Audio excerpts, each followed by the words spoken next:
இப்போ நீங்கள் ப்ரிவியூவில் பார்த்த மாதிரி ட்ரெண்டிங்கான எடிட்டை பண்ணுறதுக்கு நமக்கு வந்து ஃபஸ்ட்டு ஸ்டெப்பாக என்ன தேவைன்னா நம்மளோட இமேஜ், அதாவது நீங்கள் எடிட் பண்ண போகிற இமேஜோட பேக்ரவுண்டை ரிமூவ் பண்ணி ஃபஸ்ட்டு நம்மளோட இமேஜை மட்டும் கட் பண்ணி எடுக்கணும். ஸோ அதை தான் இதில் எப்படி ஃபஸ்ட்டு பண்ணுறதுன்னு பார்க்க போகிறோம். ஸோ அதுக்கு ஃபஸ்ட்டு உங்களோட க்ரோம் ப்ரௌசருக்கு பதிலாக அதை ஃபஸ்ட் ஓப்பன் பண்ணிட்டு இதில் இந்த சர்ச் பண்ணல ரிமூவ் பேஜ் அப்படின்னு நீங்கள் சர்ச் பண்ணுங்கள். ஸோ நீங்கள் இந்த மாதிரி சர்ச் பண்ணது இதில் பார்த்தீங்கன்னா ஃபஸ்ட் எடுத்து ஒரு வெப்சைட் வருதா, ஜஸ்ட் அதை ஓப்பன் பண்ணிக்கோங்க.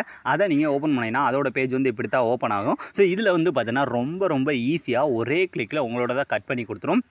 இப்போ கீழே பார்த்தோன்னா இந்த அப்லோட் இமேஜ்னு இருக்கா, ஜஸ்ட் அதை கொடுத்துட்டு இதில் உங்களோட ஃபைல் மேனேஜர் வந்து ஓப்பன் ஆயிரும். ஸோ இதில் நீங்கள் எடிட் பண்ணணும்னு நினைக்கிறேன் உங்களோட இமேஜஸ் இருக்குது பார்த்தீங்களா, அந்த இமேஜை ஜஸ்ட் இதில் செலக்ட் பண்ணால் மட்டுமே போதும்.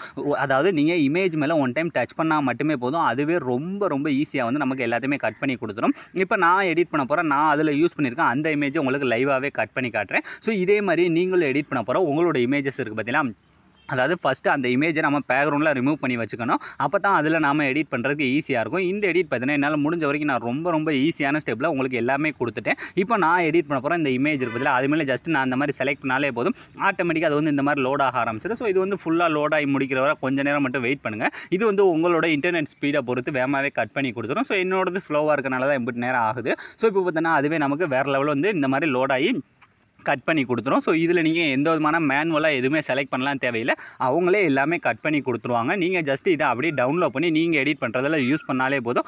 ரொம்ப ஈஸியாக நீங்கள் இந்த மாதிரி எடிட்லாம் பண்ண கற்றுக்கலாம். அது மட்டும் இல்லாமல் நான் பேனர் எடிட்ஸ்லாம் பண்ணும்போது இதில் தான் என்னோட இமேஜஸ் எல்லாமே கட் பண்ணிக்கிறீங்க. ஸோ நீங்களும் இதை யூஸ் பண்ணி பாருங்கள். உங்களுக்கு இந்த வெப்சைட் வந்து யூஸ் பண்ணால் நல்லா இருக்கா இல்லையான்றதை கமெண்ட் செக்ஷனில் கமெண்ட் பண்ணுங்கள். ஸோ இப்போ பார்த்தீங்கன்னா நமக்கு இது வந்து வேறு லெவலில் கட் பண்ணி கொடுத்துச்சு. இப்போ கீழே இருக்க இந்த டவுன்லோட் ஐக்கானை கொடுத்து இந்த இமேஜை ஃபஸ்ட்டு நான் ஆல்ரெடி டவுன்லோட் பண்ணிக்கிறேன். ஸோ பண்ணதுக்கப்புறம் இப்போ நான் கொடுத்துருக்கேன் அந்த ஒரே ஒரு ப்ரீசெட், இந்த எடிட்டுக்கு நான் உங்களுக்கு ஒரே ஒரு ப்ரீசெட் மட்டும் தான் நான் கொடுத்துருக்கேன். ஸோ அந்த ப்ரீசெட்டை ஃபஸ்ட்டு இதில் கரெக்டாக அந்த ப்ராஜெக்ட் அப்படின்றதில் போய் ஸோ நான் கொடுத்துருக்க அந்த ஒரே ஒரு ப்ரீசெட்டை ஃபஸ்ட்டு இந்த மாதிரி ஓப்பன் பண்ணிக்கோங்க.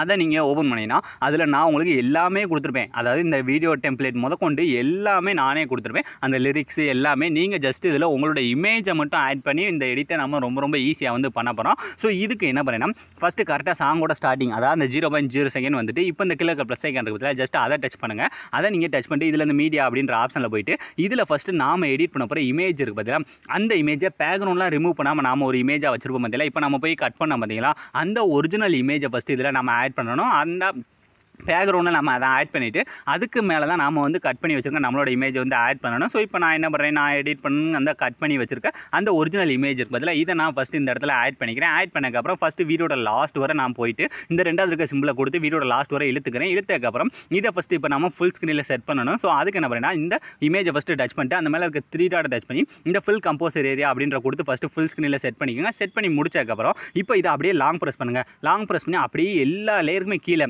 அதாவது இந்த லிரிக்ஸ் எல்லாம் முடிஞ்சு கீழே வந்து சாங் இருக்குது பார்த்தீங்களா, இந்த சாங்குக்கு கொஞ்சம் மட்டும் மேலே மட்டும் இந்த மாதிரி கொண்டு வந்து செட் பண்ணுங்கள். ஸோ இந்த மாதிரி செட் பண்ணால் தான் உங்களுக்கு அந்த எஃபெக்ட் எல்லாமே கரெக்டாக ஆட் ஆகும். ஸோ இந்த மாதிரி செட் பண்ணதுக்கப்புறம் இப்போ இது மேலே நாம் வந்து PNG ஆட் பண்ணணும். ஸோ அதை போய் மறுபடியும் ஆட் பண்ணி ஃபுல் ஸ்க்ரீனில் செட் பண்ணி இந்த மாதிரிலாம் பண்ண தேவையில்லை. ஜஸ்ட் இந்த இப்போ நம்ம ஆட் பண்ணிக்க இமேஜ் இருக்குது பதிலாக அதை டச் பண்ணி இந்த டூப்ளிகேட் சிம்பிளை டச் பண்ணினா இதில் ரெண்டாவது இருக்க அந்த டூப்ளிகேட் அப்படின்ற மட்டும் கொடுத்தாலே போதும், அது ஆட்டோமேட்டிக்காக அந்த மாதிரி டூப்ளிகேட் ஆயிரும். ஸோ டூப்ளிகேட் ஆனதுக்கப்புறம் இப்போ அந்த டூப்ளிகேட் ஆன லேயரை அப்படியே லாங் ப்ரெஸ் பண்ணி மறுபடியும் டாப்புக்கு கொண்டு வந்துருங்க. ஸோ இந்த மாதிரி டாப்புக்கு கொண்டுட்டு வந்ததுக்கப்புறம் இப்போ அந்த இமேஜை டச் பண்ணி கீழே வந்து பார்த்தீங்கன்னா கலர் அண்ட் ஃபில் அப்படின்ற ஆப்ஷன் இருக்கா, ஜஸ்ட் அதை டச் பண்ணுங்கள். டச் பண்ணி இந்த இடத்துல டெக்ஸ்ட் வருது, அந்த டெக்ஸ்ட் மேலே டச் பண்ணால் உங்களோட ஃபைல் மேனேஜர் வந்து ஓப்பன் ஆயிரும். ஸோ இதில் இப்போ நாம் கட் பண்ணி வச்சிருக்கோம் பார்த்தீங்கன்னா அந்த பேக்ரவுண்ட்லாம் ரிமூவ் பண்ணி PNG ஸோ அந்த PNG ஃபஸ்ட்டு இந்த இடத்துல செலக்ட் பண்ணாலே போதும், அதுவே ஆட்டோமேட்டிக்காக பேக்ரவுண்ட் என்ன இதில் இருக்கோ ஸோ அதுக்கேற்ற மாதிரி இந்த மாதிரி செட் ஆயிரும். ஸோ செட் ஆனதுக்கப்புறம் இதை நம்ம என்ன பண்ணுறோம்னா இந்த இடத்துல பார்த்தீங்கன்னா இந்த ஒயிட் கலர் பார்த்தீங்கன்னா கால்லாம் கட் பண்ண வந்து ஒழுங்காக தெரியல பார்த்தீங்களா, அதனால் அப்படியே அதை கொஞ்சம் லாங் ப்ரெஸ் பண்ணி கொண்டுட்டு வாங்க. கொண்டு வந்து இதில் கீழே வந்து பார்த்தீங்கன்னா இந்த பேக்ரவுண்டுக்கு மேலே இந்த மாதிரி 2 இது ஆட் பண்ணிக்கலாம். ஸோ இதுக்கும் மேலே பார்த்தீங்கன்னா இந்த லிரிக்ஸ் எல்லாம் முடியுது பார்த்தீங்கன்னா, இந்த லிரிக்ஸ் எல்லாம் முடிஞ்சு இந்த குரூப்புக்கு கீழே மட்டும் கொண்டு வந்து இந்த மாதிரி செட் பண்ணாலே போதும்,